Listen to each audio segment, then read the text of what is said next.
I'm Natalie Harper, 30 years old, and if you'd told me a year ago that my own sister would bar me from my mother's funeral, I'd have thought you were out of your mind. Family to me was the one thing you could count on, the anchor that held you steady when the world got rough. But life has a way of ripping apart the stories we tell ourselves, and mine unraveled in ways I never saw coming. Before I get to the moment that turned my world upside down, let me take you back to the beginning, to a time when love felt simple, when my mother, Evelyn Harper, was the center of my universe and my sister Cassandra was my hero. This is the story of how that world fell apart piece by piece, and how the cracks that started small grew into canyons I couldn't cross. We grew up in a cozy Chicago suburb in a craftsman house with ivy climbing the walls and a front porch that creaked just right under your feet. It was the kind of place that felt alive, every corner filled with warmth and stories. Mom Evelyn was the heart of it all. She was a renowned interior designer, the kind whose work ended up in glossy magazines like Architectural Digest.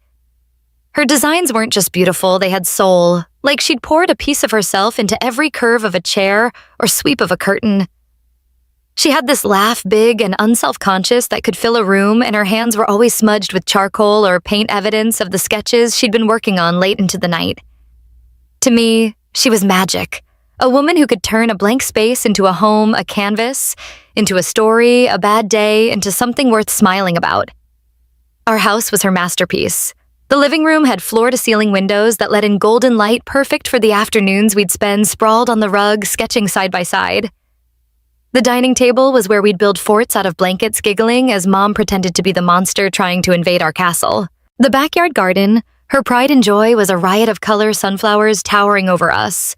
Roses climbing trellises, and a little herb patch where she'd teach me to pinch basil leaves for homemade pesto. Those were the days when life felt like a painting, vibrant and whole, and Mom was the artist holding the brush. Cassandra, my older sister by 5 years, was part of that picture too. As kids, we were thick as thieves. She'd braid my hair with clumsy fingers, sneak me extra cookies when Mom wasn't looking, and let me tag along with her and her friends, even when I was the annoying little sister who slowed them down. She had this confidence I envied, a way of carrying herself like she knew exactly where she was going. I'd watch her charm teachers win debates and organize neighborhood games with military precision, and I'd think I want to be like Cass when I grow up. But even then, there was a shadow in her, a flicker of something I was too young to name. Mom loved us both fiercely, but she and I had a connection that ran deeper than words. It was in the way we'd lose ourselves in art, sitting for hours at the kitchen table, our pencils scratching in rhythm. I'd mimic her strokes, trying to capture the way light hit a sunflower petal or the curve of a stranger's smile. Cassandra, though, wasn't into that artsy stuff. She preferred numbers plans, things she could control. She'd roll her eyes when Mom and I got carried away muttering about wasting time on doodles. I didn't think much of it then. Kids don't notice cracks until they're too wide to ignore. The first real fracture came when I was 10. Cassandra was 15 and something shifted. She started pulling away, snapping at Mom over the smallest things, dinner being 5 minutes late, Mom forgetting to sign a field trip form the way she'd hug me a little longer after I'd had a bad day. I'd hear them arguing late at night, their voices carrying through the walls. "You always pick Natalie over me." Cassandra would shout her words sharp enough to cut. Mom would try to calm her voice soft but firm, explaining that love wasn't a competition, that she had enough for both of us. But Cassandra wasn't listening. Her resentment grew like a weed, choking out the sister I knew. She'd slam her bedroom door, spend hours on the phone with friends, and look at me like I was the reason for whatever was wrong. I didn't understand it. I was just a kid trying to keep up with my big sister, not steal anything from her. By the time Cassandra was 18, things hit a breaking point. I was 13, curled up in my room with a sketchbook, when I heard the fight that changed everything. It was late, the kind of quiet where the house itself seems to hold its breath. Cassandra's voice was a storm, accusing Mom of holding her back, of caring more about her precious Natalie and her stupid art than her own daughter's future. "I'm done living in your shadow," she screamed. Mom tried to reason with her, but Cassandra wasn't having it. Doors slammed, footsteps pounded down the stairs, and then silence. I crept to my window, peering through the curtains, and saw her silhouette in the driveway throwing a duffel bag into a friend's car. She didn't look back. By morning, her room was empty, her posters gone, her closet half cleared. All she left was a voicemail Mom found later, a curt message saying she was fine and not to look for her. Mom played it on repeat, her face pale, her fingers trembling as she clutched the phone, hoping for something more. For 3 years, Cassandra was a ghost. Mom tried everything to find her, calling old friends, writing letters, even hiring a private investigator who tracked her to a dingy apartment in New York before losing the trail. I'd catch Mom staring at old photos, her eyes wet but resolute, whispering, "She'll come back when she's ready." I wanted to believe her, but the whole Cassandra left was raw like a tooth pulled without warning. I missed my sister, the one who'd taught me how to ride a bike and laughed until we both cried over dumb jokes. But I was also angry that she'd left us, angry that she'd hurt Mom, angry that I couldn't fix it. Life went on, though. I threw myself into school art and helping Mom with her design business. She'd take me to client meetings, letting me sketch ideas for throw pillows or wall art, beaming when clients praised my natural talent. Those moments felt like a bandage over the wound Cassandra left, not enough to heal it, but enough to keep us going. Then when I was 16, everything changed again. Mom got the call that reshaped our world: breast cancer stage 3. The word cancer was a guillotine slicing our lives into before and after.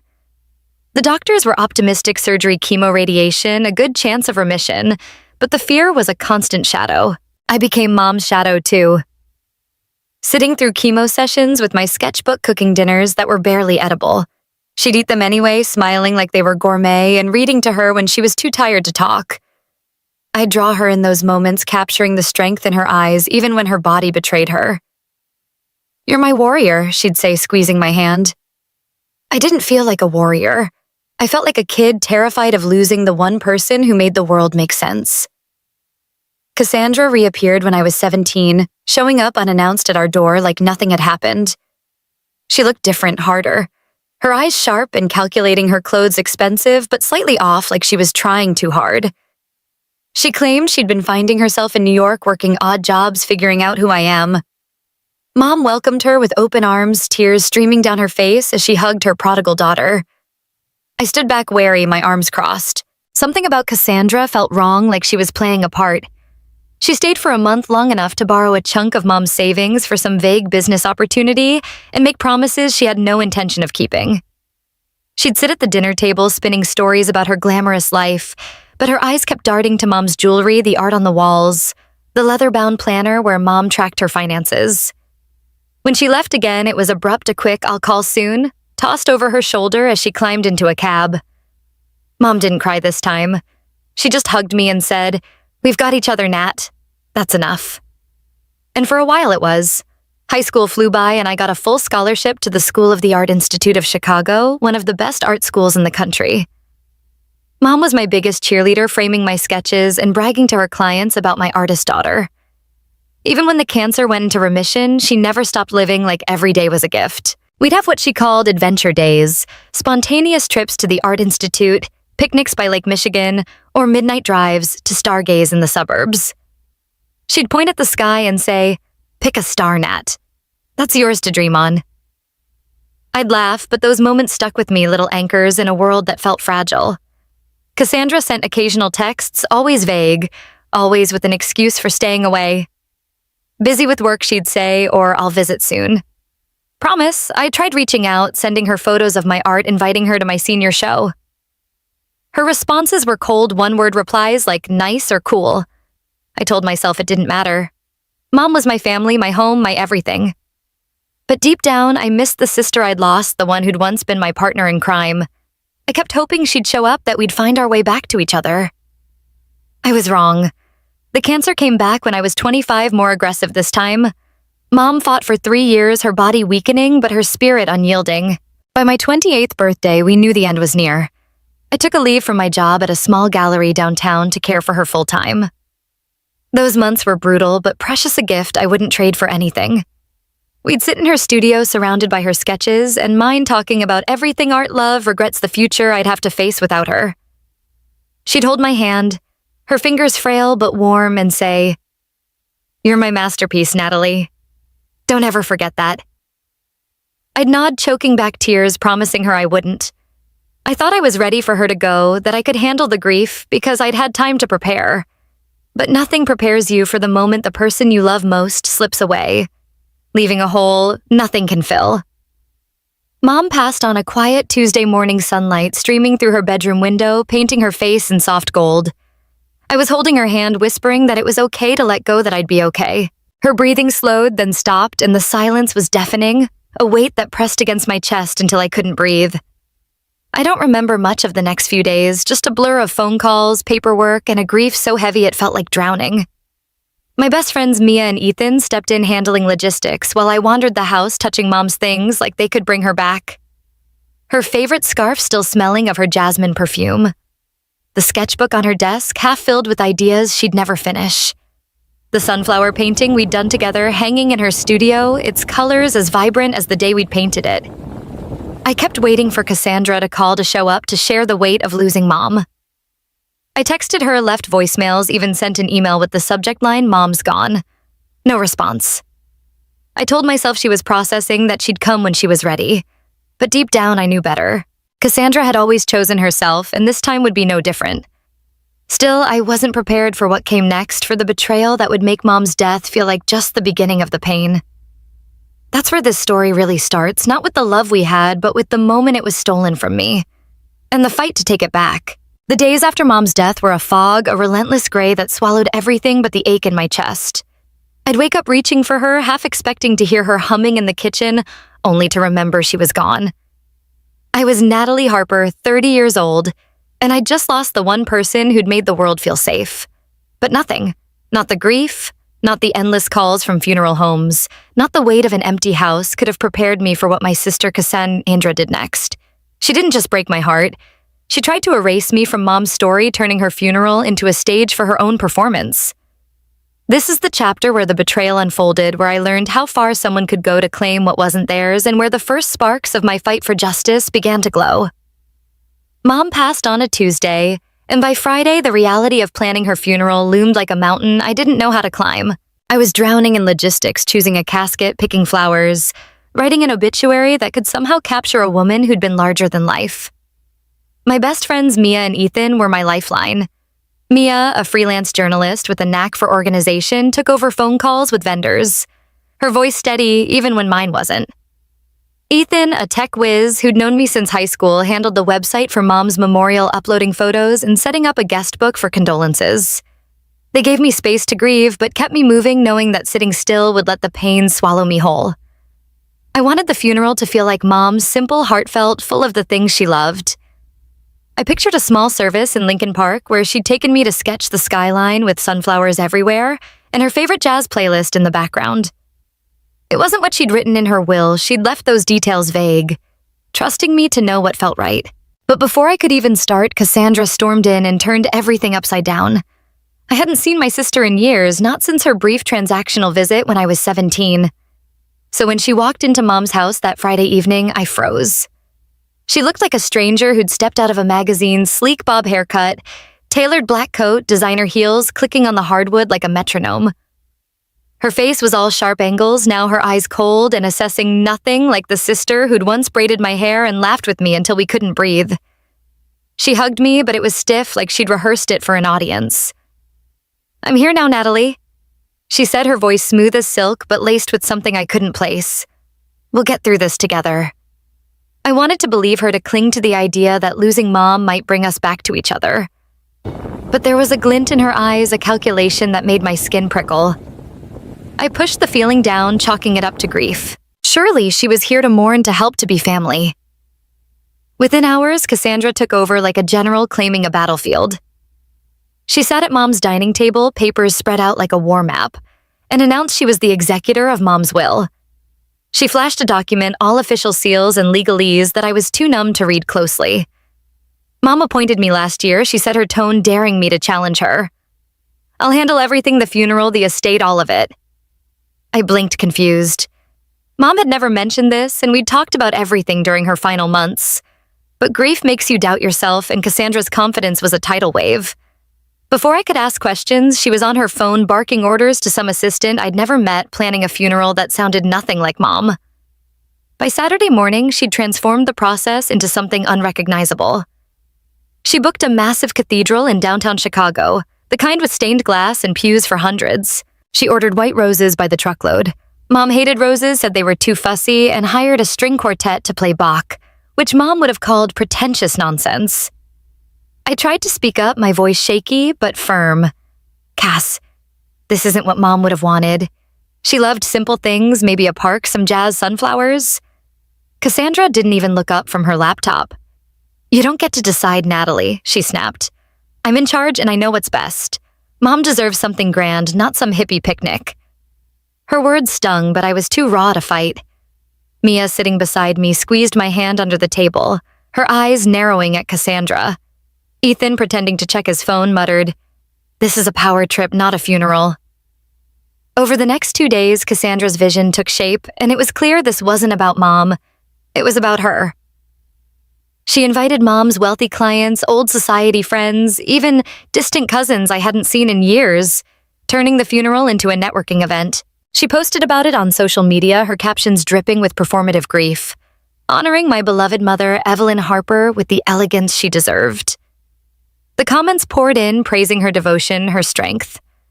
I wanted to scream that it was a lie, that she hadn't seen Mom in years, that I was the one who'd held her hand through chemo, who'd read her poetry when she couldn't sleep, who'd wiped her tears when the pain was too much. But I didn't. I kept quiet, telling myself I'd get through this, that I'd honor Mom in my own way later. Then came the call that broke me. It was the day before the funeral, late afternoon, and I was sorting through Mom's clothes, trying to choose something for her to wear in the casket. My phone rang an unknown number. I answered, expecting another vendor. Instead, a clipped robotic voice said, "This is Ms. Harper's assistant. Ms. Harper regrets to inform you that your presence at the funeral would be too disruptive. Security will ensure compliance." I laughed, a sharp, disbelieving sound. "What? This is a mistake. She's my mother." The assistant didn't flinch. "Ms. Harper believes your emotional state could detract from the event. This decision is final." The line went dead, and I stood there, the phone slipping from my hand, the room tilting around me. Mia found me minutes later, hyperventilating on the floor, Mom's favorite blue dress crumpled in my lap. "What happened?" she demanded, kneeling beside me. I could barely get the words out. "Cassandra." She banned me from the funeral. Mia's face hardened, a rare fury in her eyes. "She can't do that. That's insane." Ethan, who'd been downstairs, stormed up, already dialing a lawyer friend from college. "Let's fight this, Nat. She's got no right." But the lawyer's answer was a gut punch, as executor Cassandra had broad authority over the funeral. Contesting it would require a court order, and with the service in less than 12 hours, there was no time. I was out, and Cassandra knew it. The morning of the funeral, I couldn't stay in the house. It felt like a betrayal to sit among Mom's things while Cassandra rewrote our story. Mia and Ethan drove me to a coffee shop across from the cathedral, a small place with foggy windows and the smell of burnt espresso. We sat in a corner booth, and Ethan pulled up the live stream of the service on his laptop linked from the memorial site Cassandra had set up. The camera showed the cathedral's interior, all soaring arches and candlelight packed with people in designer black. Cassandra stood at the podium, her face a perfect mask of grief, tears glistening just enough to catch the light. Her eulogy was a masterclass in fiction. She spoke of cherished memories with Mom, of late-night talks and shared dreams, painting herself as the devoted daughter who'd never left her side. She mentioned me once, a throwaway line about my sister who's grieving privately, as if I'd chosen to be absent. The crowd ate it up, their faces soft with sympathy, their whispers praising her strength.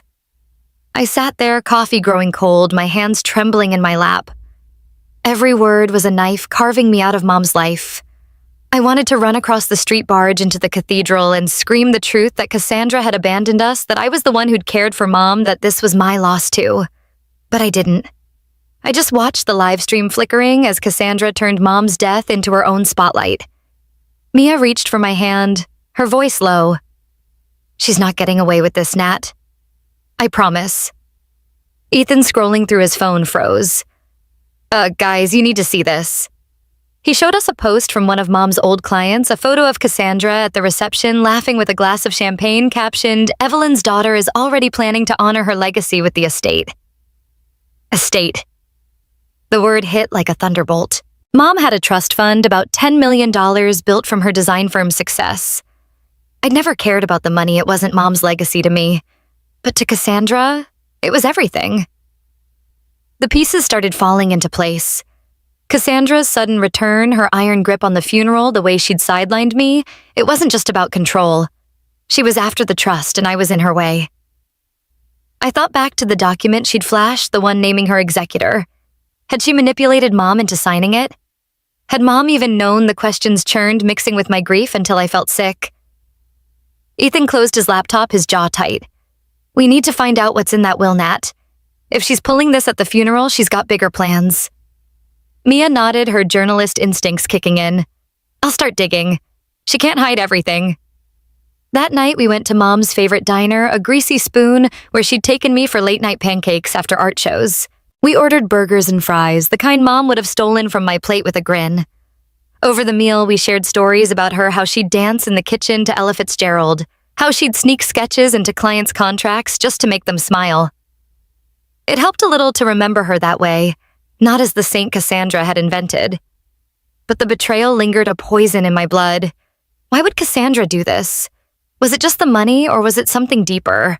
Some old wound I'd never understood. Before we left, I slipped into Mom's studio, needing to feel close to her. The room was just as she'd left it. Easels lined up, paint tubes scattered the air, heavy with the scent of turpentine. On the wall hung the sunflower painting we'd done together, its vibrant yellows and stormy blues, a snapshot of a day we'd spent laughing through a rainstorm. I traced the canvas, my fingers catching on a note taped to the back, written in Mom's looping script. For Natalie, my light in the dark. Keep shining. I clutched it, tears spilling over, and made a vow. Cassandra could take the funeral, the spotlight, even the money. But she wouldn't take Mom's love from me. I didn't know how, but I was going to fight back, not for revenge, but for the truth Mom deserved. As I left the studio, my phone buzzed with an email from Raymond Caldwell, Mom's attorney. The subject line was simple: Evelyn's final wishes. My heart skipped. Cassandra had told me the will reading was handled, that I'd get a small bequest later. I'd been too broken to push back. Now a spark of hope flickered. Maybe Mom had left me something more than Cassandra wanted me to know. I opened the email, my hands shaking, and read the first line. Natalie, please come to my office tomorrow. There's something your mother wanted you to see. I didn't sleep that night, my mind racing with possibilities. Whatever was waiting, it was the first step toward reclaiming what Cassandra had tried to steal. The fight was just beginning. The weight of Cassandra's betrayal clung to me like damp clothes, heavy and cold as I navigated the days after Mom's funeral. I was Natalie Harper, 30 years old, and I'd been shut out of the one moment meant to honor the woman who'd been my everything. But grief has a way of sharpening your senses, and that email from Raymond Caldwell, Mom's attorney, was a lifeline, a whisper that maybe Mom had left me something Cassandra couldn't touch. I didn't know what to expect as I headed to his office, but I felt a shift, a spark of defiance igniting beneath the pain. This chapter isn't about the past or the spectacle of the funeral. It's about uncovering the truth Mom hid, the secret she entrusted to me, and the moment I realized Cassandra's game was bigger than I'd imagined. It's where I found the strength to stop mourning and start fighting. The morning after the email, I woke with a purpose I hadn't felt since Mom's death. The fog of grief was still there, but it parted just enough to let me move. Mia insisted on coming with me to Raymond's office, her journalist's curiosity as much a motivator as her loyalty.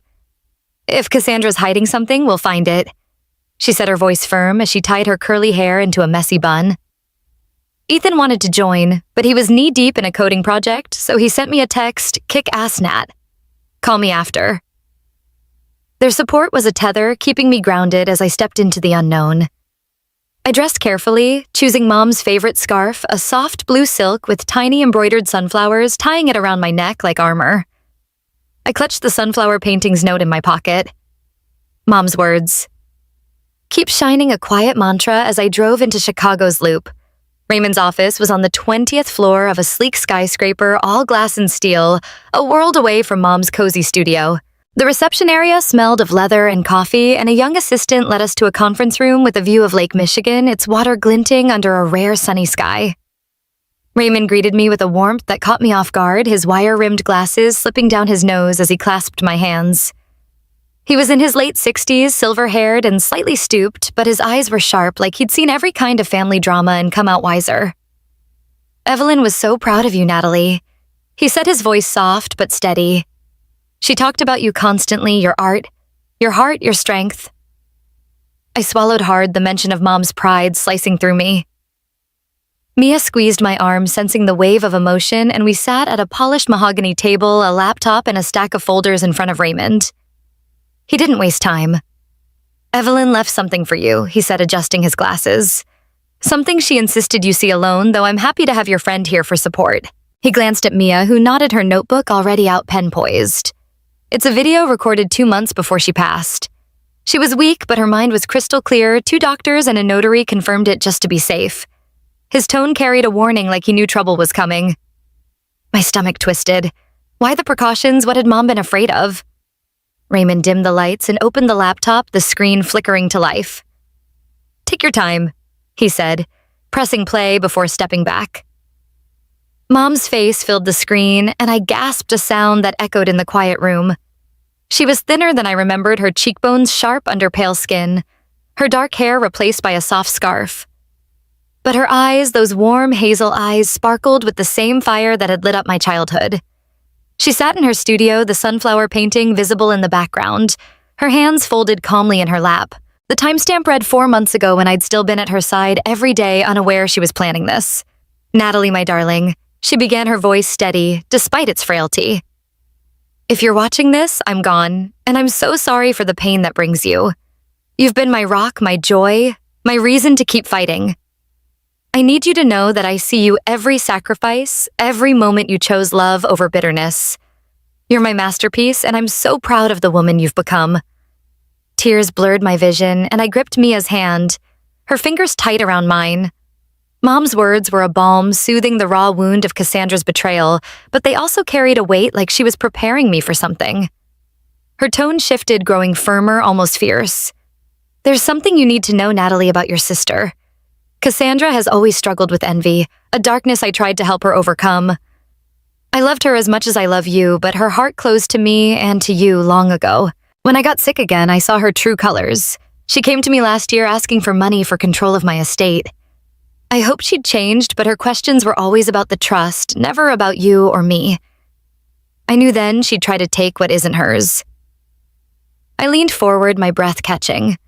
Mom had never told me about this visit, and the realization stung. Why had she kept it from me? Mom seemed to anticipate the question, her smile sad but resolute.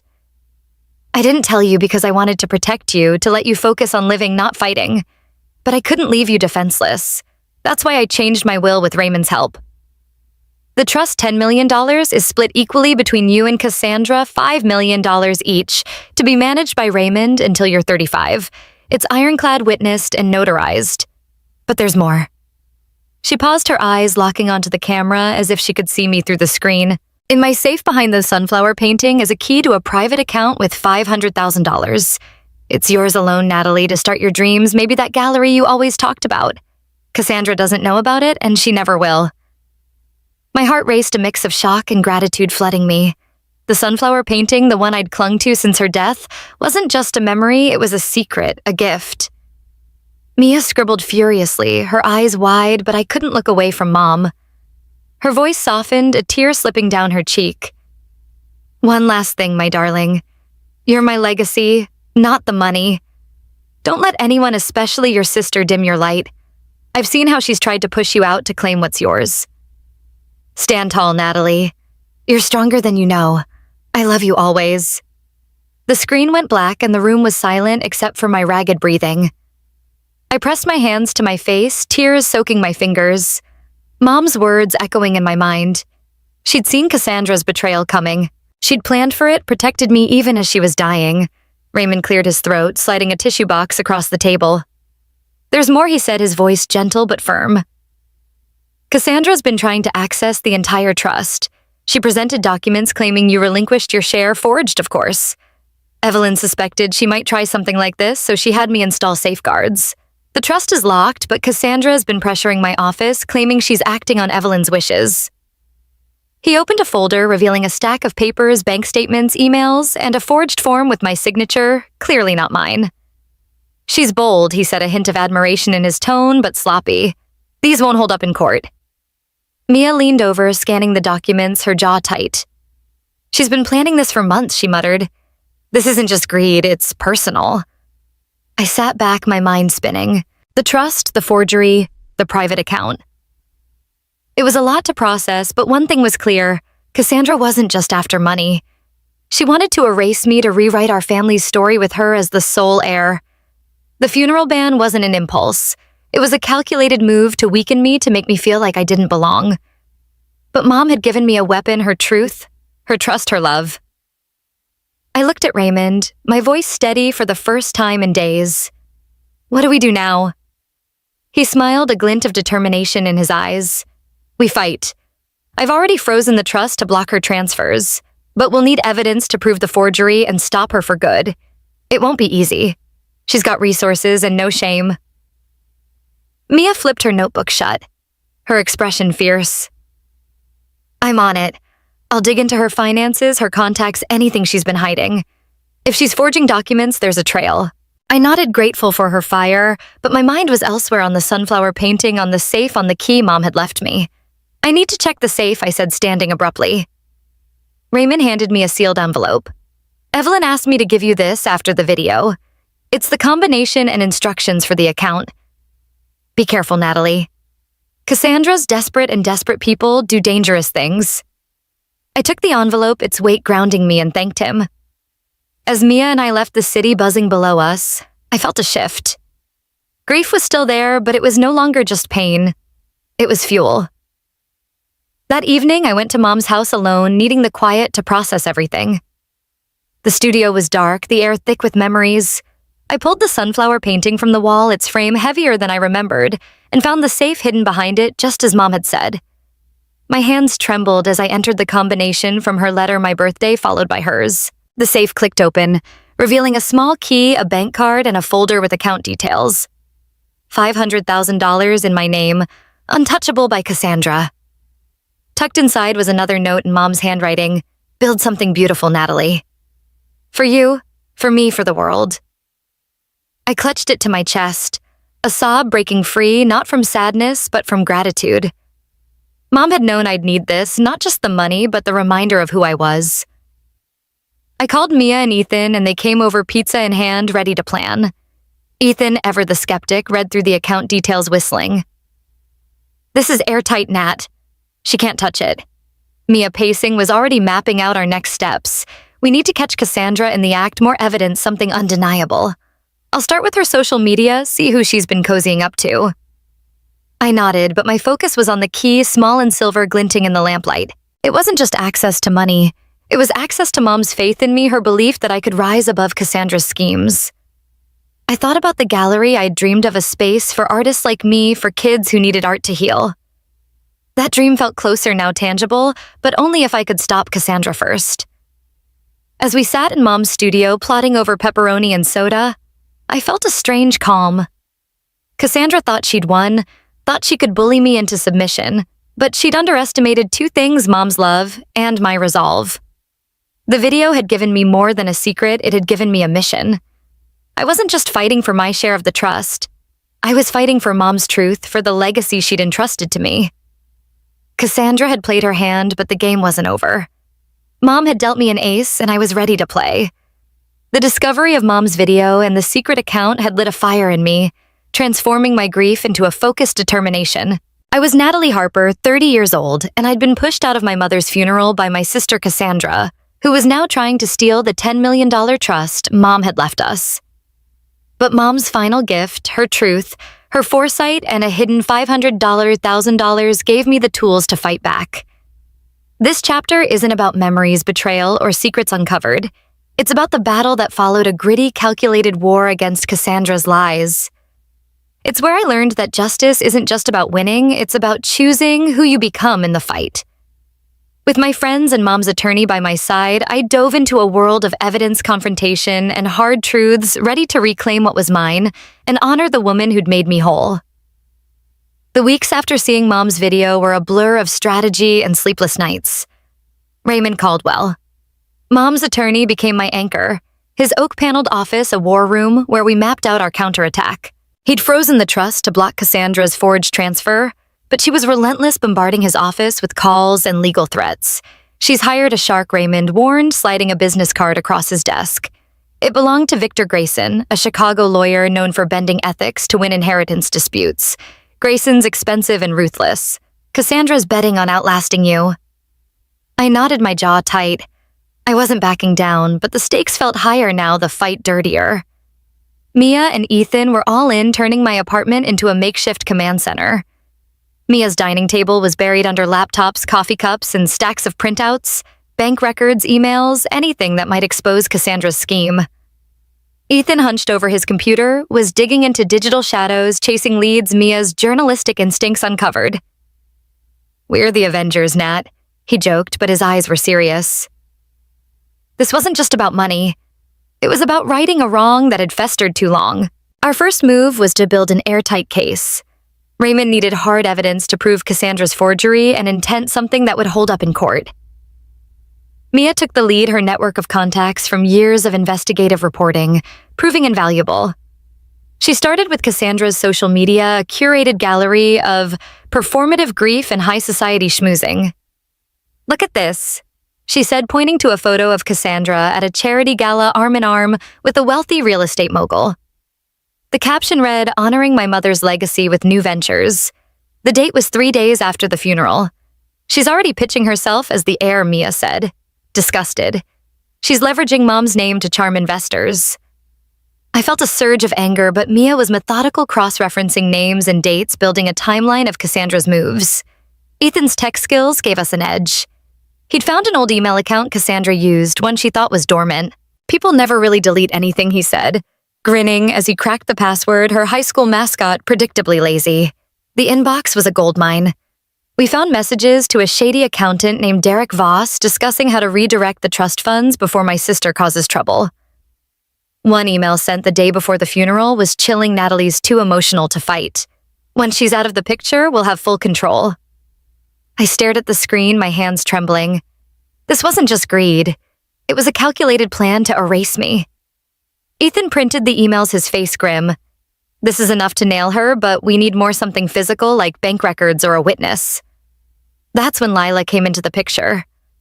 Lila Martinez had been Mom's assistant for a decade, a quiet, fiercely loyal woman who'd left the design firm a year before Mom's death to care for her sick father.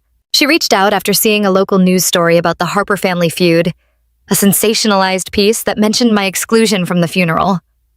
Lila called Mia, her voice shaking with anger. "I couldn't stay silent," she said when we met at a diner near her house. "Evelyn was like a mother to me, and what Cassandra's doing is wrong."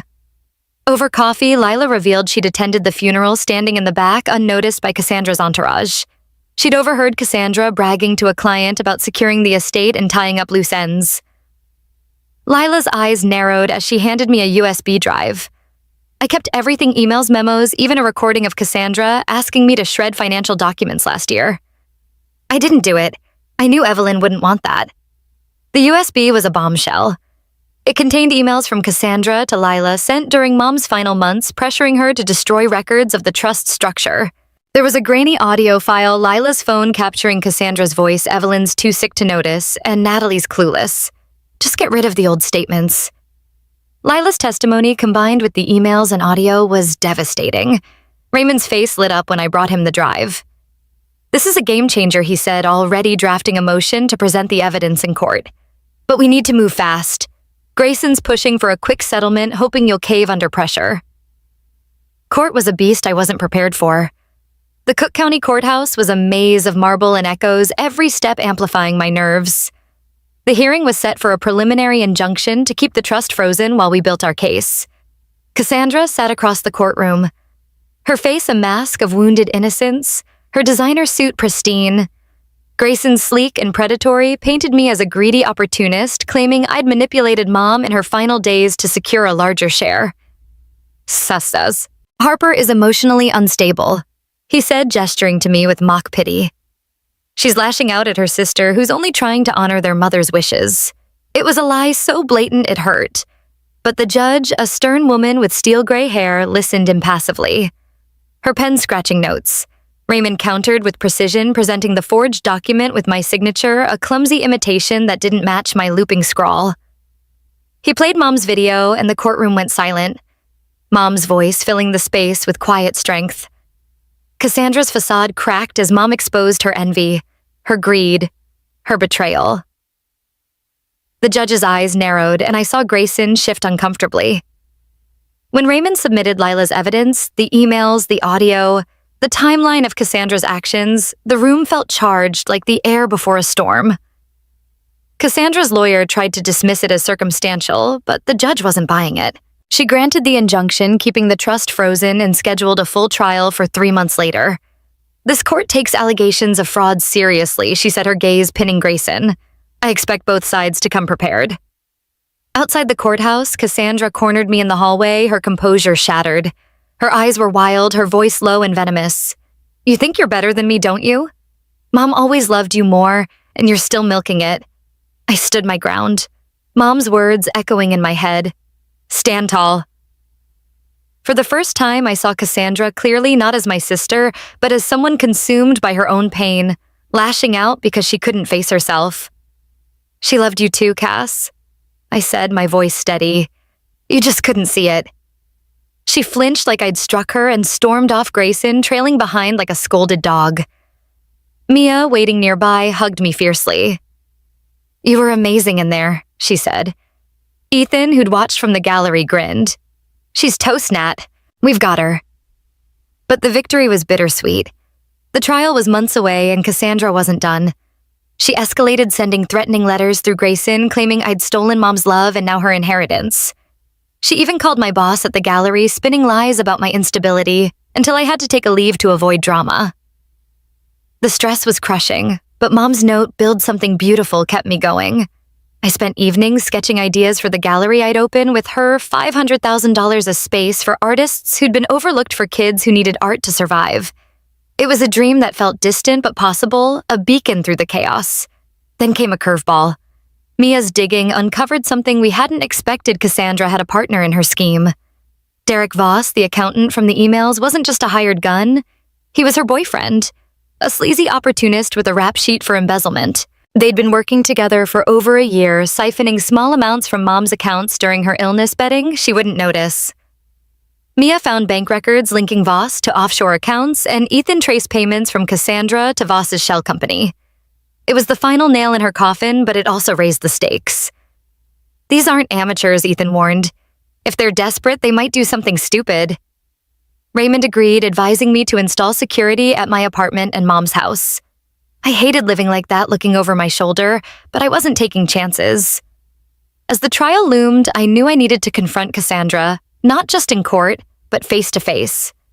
Against Raymond's advice, I arranged a meeting at a quiet cafe near the Art Institute, a neutral space where Mom had taken me to sketch. I didn't tell Mia or Ethan I needed this to be mine. Cassandra showed up late, her designer armor gone, replaced by a plain sweater and tired eyes. She looked smaller, defeated, like the fight had drained her. "What do you want?" she muttered, stirring her coffee without drinking it. I took a deep breath. Mom's video playing in my mind, and slid an envelope across the table. Inside was a proposal I'd give her $1 million of my share. No strings attached if she agreed to therapy and financial counseling. "I don't want to fight anymore," I said, my voice soft but firm. "But you need help, Cass. Not for me, for you." She stared at the envelope, her hands trembling, tears welling in her eyes. For a moment, I saw the sister I'd loved, the one who'd protected me, laughed with me before envy twisted her into someone else. "Why would you do this?" she whispered, her voice breaking. I thought of Mom, of her belief that love was a choice even when it hurt. "Because family isn't about who wins," I said. "It's about who tries to fix what's broken." She didn't answer, but she took the envelope, her fingers brushing mine. It wasn't forgiveness, not yet, but it was a door cracked open, a chance for something better. Leaving the cafe, I felt lighter, like I'd shed a weight I hadn't known I was carrying. The trial would come and we'd win. Raymond was confident, the evidence overwhelming. But this moment, this choice was mine. I wasn't just fighting for Mom's trust. I was fighting for the person she'd raised me to be, someone who could face betrayal and still choose hope. Cassandra had tried to break me, but she'd only made me stronger. The real battle was ahead, but I was ready, armed with Mom's love and a truth she couldn't steal. The courtroom victory over Cassandra was a milestone. but it didn't feel like a triumph. I was Natalie Harper, 30 years old, and I'd fought to reclaim my mother's legacy, exposing my sister's betrayal, and securing my share of the $10 million trust. Mom's video, her hidden account, and the evidence we'd gathered had turned the tide, but the cost was a lingering emptiness. This final chapter isn't about the past, the funeral, the secrets, or the legal battles. It's about what came after, how I rebuilt from the ashes of loss and betrayal, how I redefined family, and how I learned that forgiveness isn't about erasing pain, but making space for something new. It's where I found peace, purpose, and a lesson that's bigger than my story, one I hope resonates with anyone who's ever had to heal a broken heart. The months following the trial were a time of quiet reconstruction. The judge's ruling had been decisive. My $5 million share of the trust was restored, Cassandra's forgery charges were referred to prosecutors, and she was ordered to pay legal fees that dented her dwindling resources. Raymond warned she might appeal, but her lawyer Victor Grayson had abandoned ship, unwilling to back a losing cause. Cassandra went silent, her social media accounts dark, her threats replaced by an eerie absence. I should have felt victorious, but instead I felt hollow. Winning didn't bring Mom back, didn't erase the funeral, didn't mend the sister I'd lost long before. Dr. Ellis, a therapist I started seeing to navigate the emotional fallout, put it bluntly. You're grieving multiple losses. Natalie, the mother you loved, the sister you hoped for, and the illusion that justice fixes everything. Her words stuck, forcing me to confront what I wanted my life to be now. I turned to Mom's final gift, the $500, $1,000 private account, as a starting point. Her note, "Build something beautiful," became my compass. I'd always dreamed of opening a gallery, not a sleek commercial space, but a haven for artists who, like me, had found solace in creativity. I scouted locations in Chicago's Pilsen neighborhood, a vibrant working-class area known for its murals and community spirit. After weeks of searching, I found a former warehouse with high ceilings and brick walls perfect for showcasing art and hosting workshops. I named it Sunflower Studio, a nod to the painting Mom and I had created, and poured my energy into transforming it. By spring, the space was ready. Whitewashed walls hung with vibrant canvases, a corner for kids' art classes, and a small cafe area serving coffee and tamales from a local vendor. On opening night, I hung the sunflower painting in the entryway, its stormy blues and bright yellows, a beacon for everyone who entered. The turnout was overwhelming, local artists, neighbors, even some of Mom's old clients. Mia emceed, her voice cracking with pride, while Ethan manned the sound system, blasting Mom's favorite jazz. I gave a short speech, my voice trembling as I dedicated the studio to Evelyn Harper, a woman who taught me that art can heal what words can't. The applause was warm, but what stayed with me was the quiet moment afterward, standing by the painting, feeling Mom's presence like a soft hand on my shoulder. Sunflower Studio became more than a gallery. It was a community. We offered free workshops for kids in foster care, teaching them to paint, sculpt, and express what they couldn't say aloud. I hired local artists as instructors, many of whom had faced their own struggles. Poverty, discrimination, loss, and saw their work gain attention through our exhibitions. The studio's first show, Roots and Wings, featured pieces about family, both biological and chosen, and drew crowds from across the city. A Chicago Tribune reviewer called it a testament to art's power to mend broken bonds, not knowing how personal that theme was to me. Every sale, every child's smile, every artist who found their voice felt like a piece of Mom's legacy coming to life. I was building something beautiful just as she'd asked, and it gave my grief a new shape, not gone, but woven into something meaningful. Cassandra's absence loomed, but I didn't dwell on it. I'd offered her $1 million and a path to healing at our cafe meeting, and she'd taken the envelope without a word. For a year, I heard nothing, assuming she'd burned through the money and moved on. Then, one gray November afternoon, she walked into Sunflower Studio unannounced. I was in the middle of a workshop, helping a shy teenager mix acrylics, when I saw her by the door, hesitant, her usual polish replaced by a simple coat and jeans. The kids didn't notice, but my co-teacher Javier raised an eyebrow, sensing tension. I excused myself and approached her, my heart pounding. "Cassandra," I said, keeping my voice neutral. "What are you doing here?" She shifted, clutching her purse like a shield. I wanted to see this place. I heard about it." Her eyes darted around, taking in the colorful walls, the kids' laughter, the sunflower painting glowing under soft lights. "It's nice," she added, almost a whisper. We stepped into the cafe area away from curious eyes. She looked different, thinner, less guarded, her face free of the makeup she'd once worn like armor. "I've been in therapy," she said unprompted, staring at her coffee. "It's hard, but I'm trying. I got a job, a real one, at an accounting firm. No more schemes."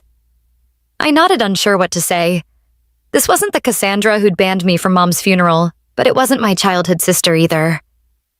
"I don't expect you to forgive me," she continued, her voice cracking. "What I did to you, to Mom, it was awful. I was so angry, so jealous.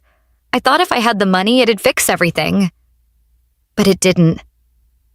She paused, tears brimming. "I'm sorry, Natalie, for all of it." I sat there, stunned, Mom's words from the video echoing Cassandra's heart closed to me and to you. Maybe, just maybe, it was opening again. I didn't hug her or absolve her, that wound was too deep for instant healing. But I told her, "I'm glad you're trying. Keep going. Maybe we can talk again sometime." She nodded, a flicker of hope in her eyes, and left quietly. We're not close, not yet, but we text occasionally, small updates like her sticking with therapy or me sharing a studio event. It's fragile, like a seedling after a storm, but it's something. I don't know if we'll ever be sisters again, but I've learned that family isn't about perfection. It's about showing up even when it's messy. The studio wasn't my only new beginning. Through the workshops, I met Daniel, a children's art therapist with warm brown eyes and a laugh that made kids trust him instantly. His parents had died in a car accident when he was 12, and he'd channeled his grief into helping others, a path different from my ambition-driven healing, but rooted in the same need to make sense of loss.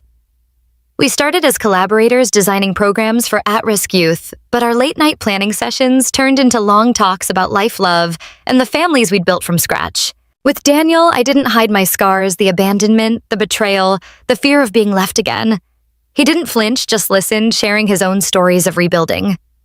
"Family isn't about perfect circumstances," he said one evening, walking through Mom's garden, now blooming with sunflowers I'd planted. "It's about who chooses to stay when staying gets hard." I knew then that Mom would have loved him, and when he proposed under those sunflowers, his ring, a simple band with a tiny sunflower engraving, I said yes, tears mixing with laughter. The trust matured when I turned 35, and I funneled my share into the Evelyn Harper Foundation, expanding Sunflower Studios' mission. We funded art therapy programs across Illinois, partnered with foster care agencies, and launched scholarships for kids who'd lost parents, giving them not just money, but mentors and community. Daniel and I co-led the foundation, balancing art with therapy, creativity with healing. Our wedding held in the studio, surrounded by our chosen family. Mia, Ethan, Javier, even Raymond and his wife was a celebration of that balance, with sunflower centerpieces and a jazz band playing Mom's favorites. I wore her blue scarf tucked into my dress, a quiet nod to her presence. The lesson I learned through all this is what I want to leave you with, because it's bigger than my story. Family isn't blood or obligation. It's a choice, a daily decision to show up with love, even when it's hard. Cassandra chose envy and it broke us, but I chose to offer her a way back. Not because she deserved it, but because I refused to let her darkness define me. Mom taught me that love doesn't keep score, that it's a gift you give without expecting return. She chose me every day, through cancer, through pain, through Cassandra's absence, and that choice gave me the strength to build a life of purpose. Forgiveness, I've learned, isn't about erasing what happened. It's about making room for hope, for growth, for the possibility of something better. It's why I didn't punish Cassandra, why I built the studio, why I said yes to Daniel. Every step was a choice to let love win. I still visit Mom's grave, bringing sunflowers and telling her about the studio Daniel. The kids were helping even Cassandra's slow progress. I like to think she's smiling, knowing her light still shines through me. If you've ever been betrayed, know this. The people who hurt you don't get to write your story. You do. Choose the ones who stay, who see you, who make you want to be better. And when you can choose yourself, build something beautiful from your broken places. That's the legacy Mom left me, not in dollars, but in the unshakable truth that love is the only true inheritance. What about you? Have you ever had to redefine family after a betrayal? How did you find your way forward? Share your stories, and let's keep building beauty together.